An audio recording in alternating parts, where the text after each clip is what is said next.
Hello everyone and welcome to this session on Keras. In this lecture, we'll be introducing Keras, a high-level neural networks API. It's written in Python and can run on top of other powerful libraries like TensorFlow, CNTK, or Theano. Keras was developed with a key focus, enabling fast experimentation. The ability to quickly go from an idea to a result is crucial for good research and development in deep learning. Keras itself is a model-level library. Think of it as providing the building blocks for creating deep learning models. It doesn't handle the really low-level stuff like manipulating individual numbers in a complex way or doing the calculations for how models learn. Instead, it relies on specialized, highly optimized libraries to do that work.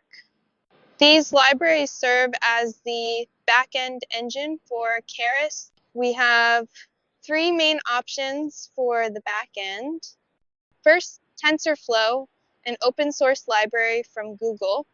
It's designed for numerical computation using data flow graphs and is currently the most widely used back-end for Keras. Next, Theano, an open-source library developed by the Mila group at the University of Montreal.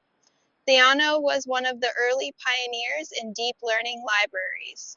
And finally, CNTK, which stands for the Microsoft Cognitive Toolkit.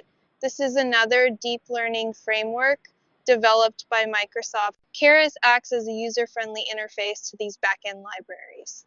It provides a consistent way to build and train neural networks, no matter which backend you're using. This is great because you can often switch between backends with minimal changes to your code. To give you a simple idea of how Keras uses the backend, let's consider a basic operation like multiplying two matrices. In Keras, you might use a function like Keras dot, though that specific function is now deprecated in favor of the backend's direct functions like tf dot. This function would then use the corresponding matrix multiplication capability from the configured backend, whether that's TensorFlow, Theano, or CNTK. Mathematically, matrix multiplication involves summing the products of elements across rows and columns. In this code example, we import NumPy and the Keras backend along with TensorFlow. We create two example matrices, x and y, using TensorFlow's variable creation. Then we perform matrix multiplication using TensorFlow's map_mul function. We print the shapes of the original matrices and the resulting matrix. The output shows the dimensions of our matrices and the resulting matrix after multiplication. Keep in mind that in typical Keras development, you'd be working with layers, which abstract these low-level operations, but this shows how Keras leverages the backend. Now, let's move on to how you actually develop with Keras. The typical workflow involves defining your model, configuring its layers, compiling the model to set up the learning process, and then training it with your data. When defining your model, Keras gives you two main approaches. The sequential API is used for models where you simply stack layers one after another in a linear fashion. It's the easiest way to build straightforward models. The functional API is for more complex model designs. You can use it when your model has multiple inputs, multiple outputs, or when you need to share layers between different parts of the model. Let's look at an example using the functional API. We import the model, input, and dense layers from Keras. We define an input layer with a shape of 100. We then add a hidden dense layer with 64 units and a ReLU activation function, connecting it to the input. Finally, we define an output dense layer with 10 units and a softmax activation connected to the hidden layer. We then create the model by specifying the input and output tensors. Once the model structure is defined, you need to compile it. This configures the model for training.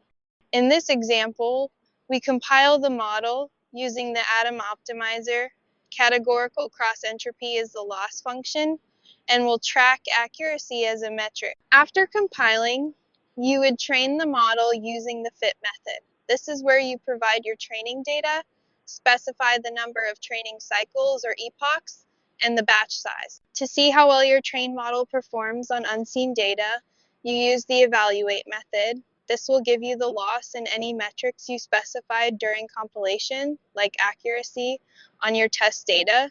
Finally, to use your trained model to make predictions on new data, you use the predict method. In this next code example, we demonstrate building, training, and evaluating a simple neural network using the sequential API with synthetic data.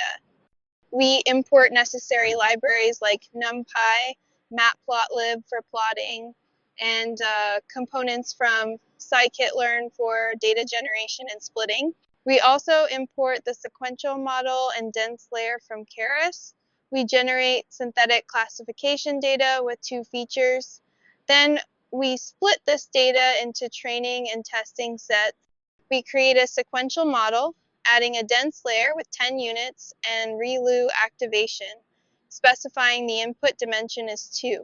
We add an output dense layer with 1 unit and sigmoid activation. We compile the model using the atom optimizer, binary cross entropy loss, and accuracy metric.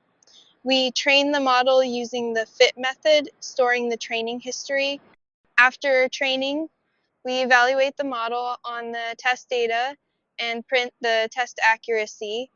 The output shows a warning about specifying input shape in the first layer of a sequential model, but the code still runs and the test accuracy is printed. We then visualize the training history, showing the accuracy and loss over the training epochs for both the training and validation sets. Finally, we include an optional function to visualize the decision boundary for our 2D data and call this function with our test data and the trained model. In summary, this notebook introduced Keras as a high-level API for building neural networks, running on backends like TensorFlow. We saw how Keras simplifies model development and allows for fast experimentation. We covered defining models using the sequential and functional API and walked through a complete example of building and training a model, including visualizing the results. Keras is a versatile tool that makes developing deep learning models more accessible and efficient. That concludes our introduction to Keras. Thank you for joining.